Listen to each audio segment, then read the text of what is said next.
oh, look how my son just loves me. He just does this. He just knows my heart.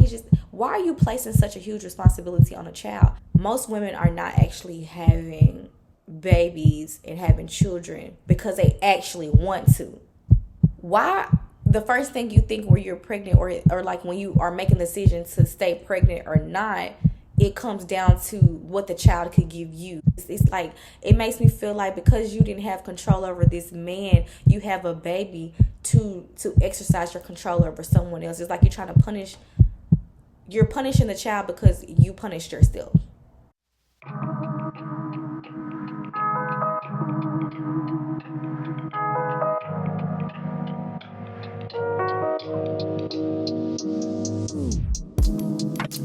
Welcome back to another episode of Here We Grow, where we are growing and evolving one day at a time, one step at a time, one moment at a time. I am your host, your girl, Key Ancillor Burge, and this is my beautiful, beautiful co-host, Mama Kiki. Say hello to her. I'll wait for you. Thank you, thank you, thank you. Let's just hop right on in. Let's talk about the fact that a lot of women have babies because they ain't got no motion in life. It sounds harsh, but I want you to just walk with me, follow me. Okay. Recently, I've been reading this new book called When Woman Was a God. And so I'm not very far in the book. I'm like towards, like, I think I'm in like chapter 1 or chapter 2 of the book, and I just wanted to share some of my thoughts. So as I was reading the introduction in chapter 1, chapter 2, more connections started to become present. I became more aware of certain connections as this author was presenting her argument. Um, First things first, right? We know that the Bible was created for men. It was a tool created through patriarchy in order to not only claim that men were the dominant gender and that men were the leaders and the protectors, basically the everything of the world, while but also they subordinated women as well. And the Bible kind of solidified and implanted this idea that women were only here for to be helpmates. Women were only here um, to sort of just be like another child for the man, who he still has sexual benefits. He has slave benefits because housework. Basically, when he comes home from work, he is completely and wholeheartedly taken care of, while the woman just kind of she gets the benefit of being provided for while expending herself in so many different ways. We know, right? This is not a new thought. This is not a different new conversation, right? So this author, she talked about Genesis, the quote Genesis about how we know with the Adam and Eve situation, when Eve foolishly, she foolishly took a bite out of the apple that caused them to fall from grace. And they went from, not being able, basically being in a state of bliss and being in a universal mindset and energy, to a more dualistic nature, and therefore their world was completely flipped upside down because of Eve, right? So one of the punishments that God in the Bible gave Eve was that she would basically suffer while childbearing, or birthing a child, and that was considered as a punishment. Now this is like on the third page of this book already, because Eve made a foolish mistake that caused them to become more aware of the more dual nature of the world, or the good and evil, and all of those, that whole story. it was so interesting. I've read this before, and so, but like it started clicking that, from the very beginning of time, even if we're using your Bible, that bearing children was seen as a punishment almost. Like, because at first, there was no talk of children, were they? Maybe I'm missing something. I don't remember. Maybe the bearing children would, it wouldn't have been as hard. But either way, having children, bearing children, carrying children are very difficult for women at the end of the day. I don't care how you dress it up, how you put makeup and mascara on, how you dress, how you speak about it, the revelations that you have about it. It is a difficult task to undertake. So, if childbearing was if woman is meant to suffer during childbearing as her punishment for being foolish and not following the commandments of God or that of her husband, why are women still choosing to have children? I am a 27-year-old woman, and I've had no real desire to ever have a child. I was reflecting on this as I was reading this book, and I just been reflecting on it in general because obviously I'm getting to an age where people talk about my biological clock is ticking, so I only have according to them. And biologically, right, it's true. But what I'm saying is that when we speak of value in terms of a woman, it's always closely associated with whether or not she has kids or that she's married. I don't understand why anybody in their right mind will want to have a child without understanding and considering all of the consequences, all of the effects of having a child. Like, it's such a huge responsibility. And I do feel like that certain women are here to undertake that responsibility because they have the ability, they have the capacity to be a matriarch and to be a true mother figure. But because of this idea that has been placed in the Bible, women feel like that it is their duty. Most women feel that it is their duty to have children, to be valuable, or to bring some type of purpose to their life. I don't understand that. And then on top of this, right, women play into this idea that they are meant to do this, meant to take on such a huge responsibility, huge accountability, right? Because in the Bible, childbearing, because childbearing is seen as like a punishment, you're gonna suffer. That is accountability for having a child, for being pregnant.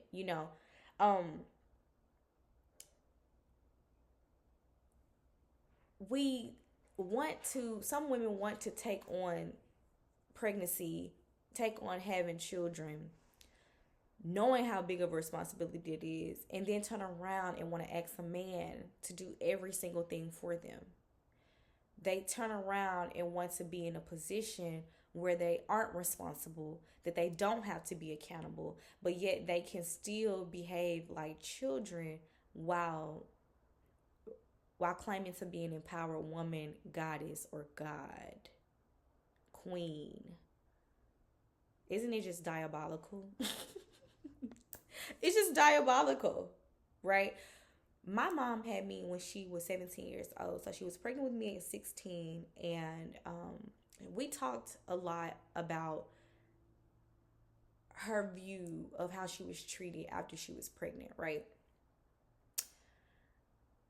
While there was some kickback and there was some shame placed on my father, there was so much trauma, like psychological trauma, that my mama endured because of the fact that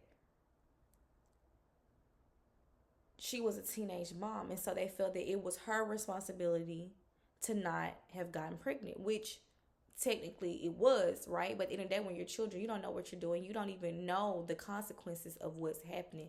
You're aware of it, but you don't really think it's going to happen to you, especially when you're, 14, 15, 16 years old. Like, you're not just going in. Most people who are having sex at those ages aren't going in saying, I'm trying to get pregnant. Not That's not the case most of the time. That's rarely the case, right? And so when I was thinking about her, how she was punished so severely for making a mistake that changed her life, that's just what it was. It wasn't meant to devalue her, or to it shouldn't have been used to degrade her as a being, as if she was not capable of making decisions. And it was the fact that she wasn't aware of the magnitude of her decision and the consequences that came with it. But oftentimes in the church environment, women are always being ostracized in that space for becoming pregnant as a teen. They are punished. If it's not physically, it's psychologically, it's socially, because we know that they isolate these women. When women become pregnant, they use at a young age, they usually lose all their friends. They lose the support of their family. This happened with my mom, so I'm speaking from her experience. Um, and they use having a child as a punishment because you laid down to do it. You laid down to, you opened your legs, so therefore you have to reap this punishment because you sowed it. Isn't that just wild? Like, I don't even know. Like, I remember when I was talking to my mom, when she said, when she was having me, and the pain that she was going through having a child, right? And my grandmother told her, like, hey, you lay down, you open your legs, you lay down like an adult, you're gonna have this child like an adult. And it's just, this goes back to the idea even from last week when we talk about how mothers raise their daughters and love their sons, right? How is the fact that just because this individual is pregnant does not mean that they don't need to express the pain that they're in from childbearing just because they had sex, right? Like, it's just insane. And so when women sit around and say, you should have a child, or I'm bored and I need a child, and I want to have purpose in my life, and just using being a mother as their only identity, there's something happening in the brain that just causes such a disconnect from reality, from the fact that most women are not actually having babies and having children because they actually want to. So if you misconstrue my message all the way up to this point, let me clarify. For the women who actually want to have children because they actually are matriarchs, because they actually are mothers, because they actually want to pass on love and share that love and to raise a being, this is not the message for you. This is for the majority of women who have children for men, for some type of status or symbol, because or for whatever selfish reason that they have for bringing children into their world. And then after you have children, you want someone else to assume the responsibility of your child. It does not work that way. We already know what they say, mama's baby, daddy's maybe. This is why when you have children, women have to already know that they have to assume the total responsibility, because we know that men can walk out at any point. If a man does not care about being a father, if a man is not in a space where he is righteous, where he understands and wants to take full responsibility for what he does, we know that he does not have to. But that's your baby at the end of the day. This is one of the main reasons why I don't have a child, because I already know when I make the decision to do that, I have to know, embrace myself for the possibility that I will be doing it alone. And I don't want to. I'm not doing that. Who would sit down in their right mind and sit there and say, yeah, I'm gonna have a child? Like, let's remove the romanticization of having children with a man, and your husband and your child, and you guys are traveling and the world is just so beautiful, and let's just take all of that away, right? And let's just be for real. When most of the time that baby's crying, the baby's coming for you. Most of the time when you're understanding the baby, the mom is doing most of that emotional work, because we know that the nature of men, they're unable, they're incapable of, they don't have the capacity to experience and access their emotions enough to even communicate with a child effectively, or even to know what that child needs emotionally in order to make certain decisions. This is not to say that it's their fault. It's the way that the world has created them. Now, when they get to a certain point in their life, there should be some type of development happening, right?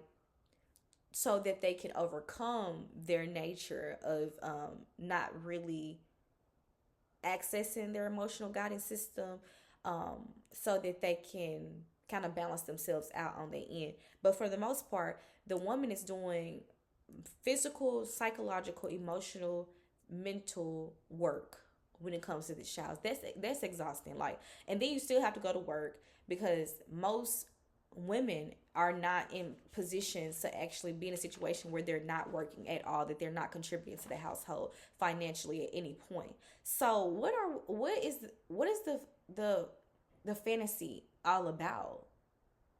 And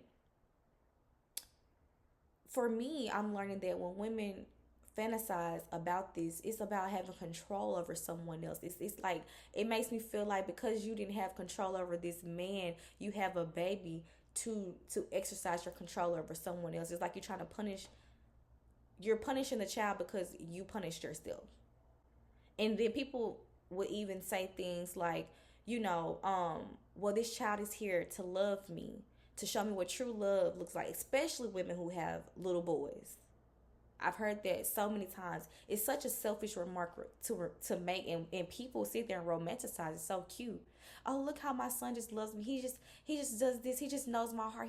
Why are you placing such a huge responsibility on a child? Children are amazing. So it doesn't surprise me that most children are doing a lot of legwork for their mothers, for their parents in general. But why, the first thing you think when you're pregnant, or like when you are making the decision to stay pregnant or not, it comes down to what the child could give you, how you can dress up the child, how, like, it's never about having the child in itself. It's always some other motive that they're trying to like accomplish.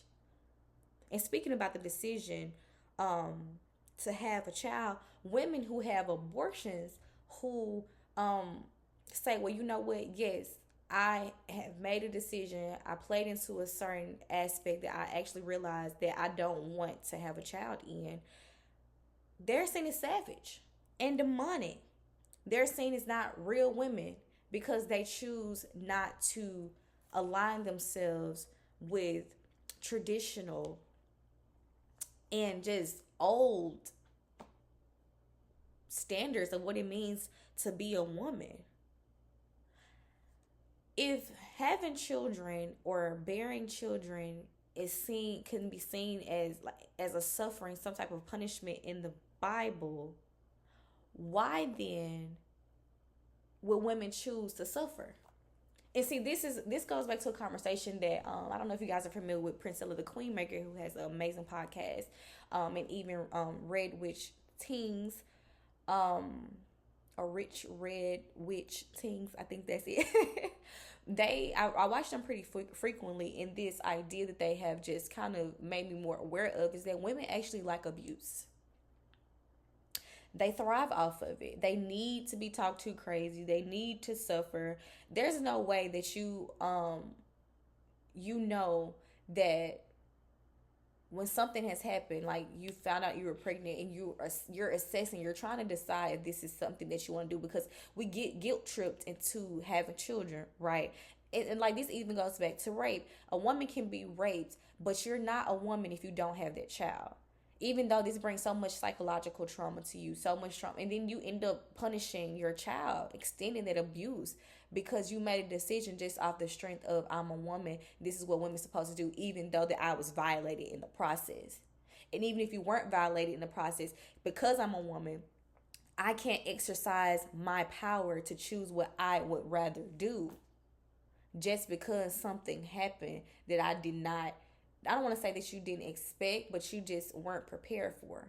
So, yes, you can have your own thoughts about what abortions are, whatever the case may be, but this is about exercising your right.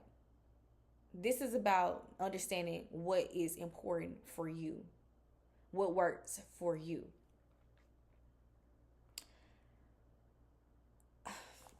I'm just baffled that that women are definitely in that position of trying to have children and not wanting to accept the full responsibility. They're looking for men, even like some women that have children and they're not with the father of their child, how they want to find men who can take care of them and their children. That's not their child. Not saying that the men who do it, that's not a noble thing for them to do, or just even women who even accept children and assume that responsibility as a step parent, whatever the case may be. But when you have those situations where you have children, especially as a woman, you cannot expect a handout. You can't expect that for people to just take care of something that you created, that you said yes to.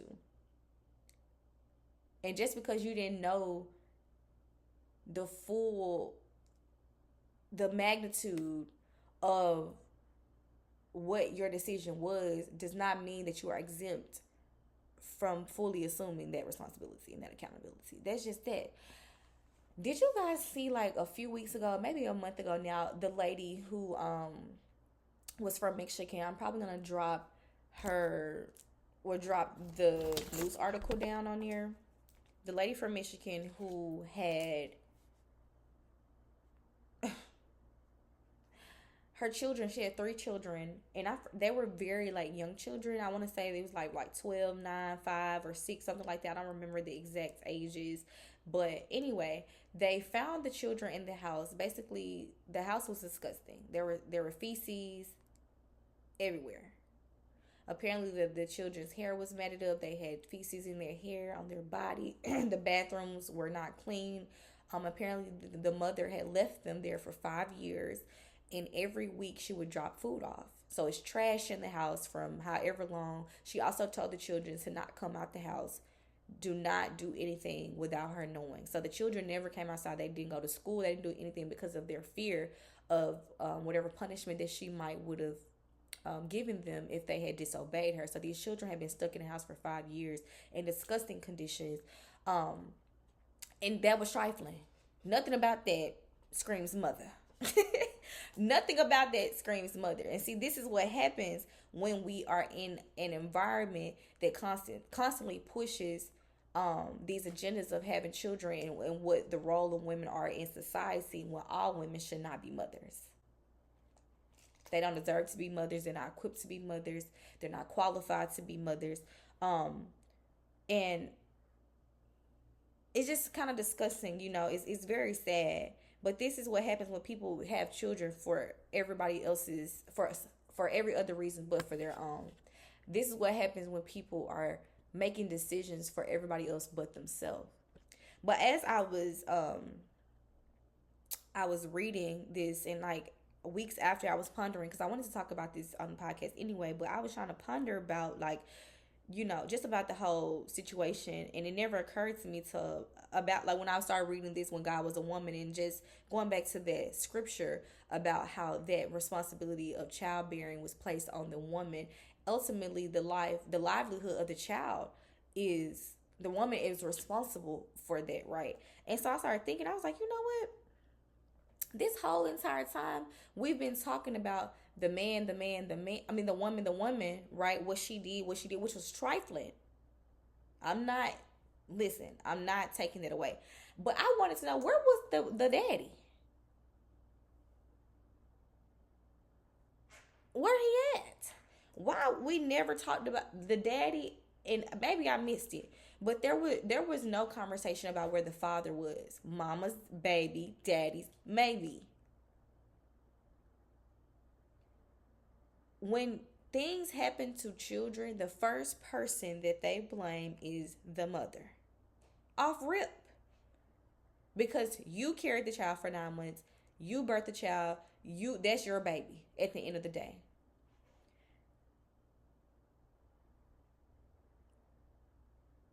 understand. Like, yes, she did that, but how in the world was there no blame or no responsibility placed on the father? Because obviously, in the family, just anybody, right? At this point, 5 years, you haven't basically seen your children or your child. Which I don't know how many. Like, if there was only one father for all the children, I don't know those details, but what is going on, right? Like, why did no one have any idea what was going on with these children? What was she saying to them in order for them to just be like, you know what, the kids are okay? Because people really don't care about kids for real. They don't. They'll pressure you to have kids, tell you that you need to make this decision because you laid down to do it, and then will not even support you throughout the process. And that's what you need. Kids need villages. They need love. They need understanding. They need understanding. They need joy. Walking around here wondering why there's more children in adult bodies than there are children in children bodies. Because people are still traumatized, still living in the past because they're still children at heart. They haven't even graduated to be a woman or a man, but they feel like because biologically they have these organs that they are a man and a woman, and they are not. I don't care how, there's not enough boredom in the world to convince me to have a child. I would sit and look at these walls in this house and talk to my mama up here, looking at her picture before I say, you know what, I need a child run around. I have a dog, y'all. And I love him to death and I take care of him very well. But I always think about, like, I wish I didn't have him because I like to move around freely. When I'm ready to go, I want to go. I have to make sure he's fed. I got to make sure he's taken out. I got to make sure I give him a treat. I got to put him up in the cage. You know, when I get back home from wherever I come from, I can't just even, like, let me just go lay down. No, I have to go take him out because he needs to relieve himself as well because I've been gone. There's so many different things that you have to think about when you have children. And the women that have had children or have been married and just who have been very responsible in the home front and all of that, they tell women all the time, if you don't have children, don't have them. If you're not having them for yourself, if you just want to, like, really like real deal want to have a child because you have a passion for being a mother because that's innately who you are, do that. But women are having children for the wrong reasons. To fulfill their selfish needs, because they're bored, because they're trying to keep a man. That's another thing that I see a lot too. A lot of women decide to have children because they say, oh, well, you know, I'm good. It's not about the man anyway. This is my baby. No, but in the back of their head, they're thinking like, well, hopefully I have this child to bring us closer together. We know that ain't never worked. We know that has never worked. It would never work. It might work for like 6 months to a year. But if that man doesn't want to be with you, he's not going to be with you just because you had a child.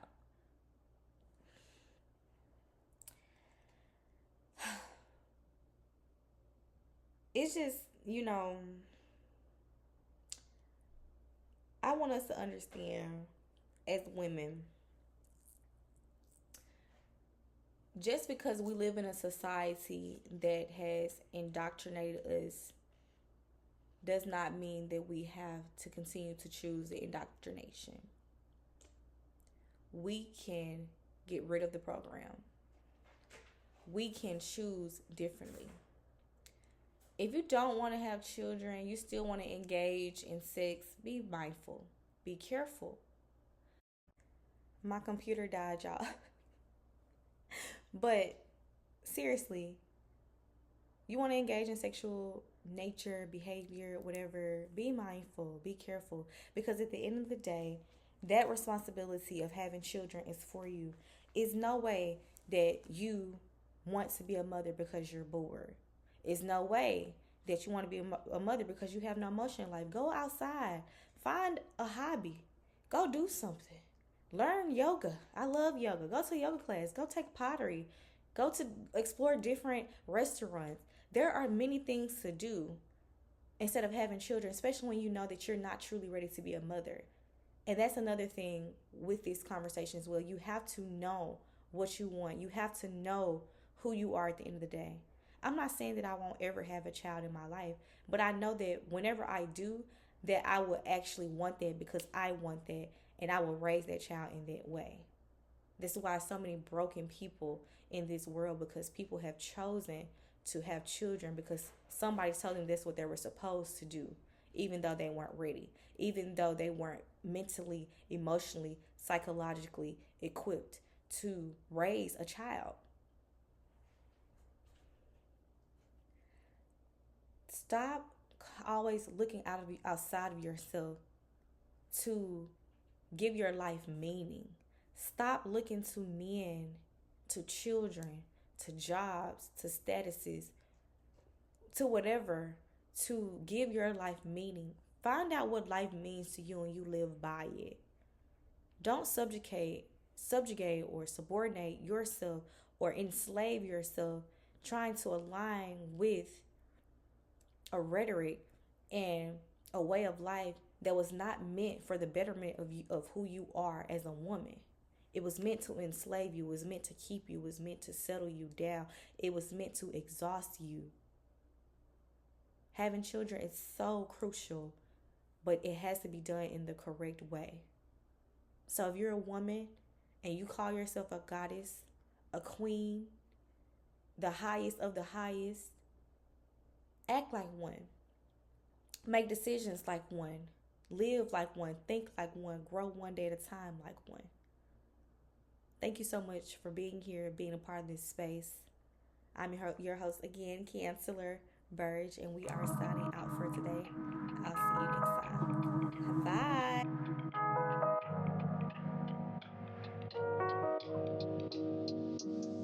Bye.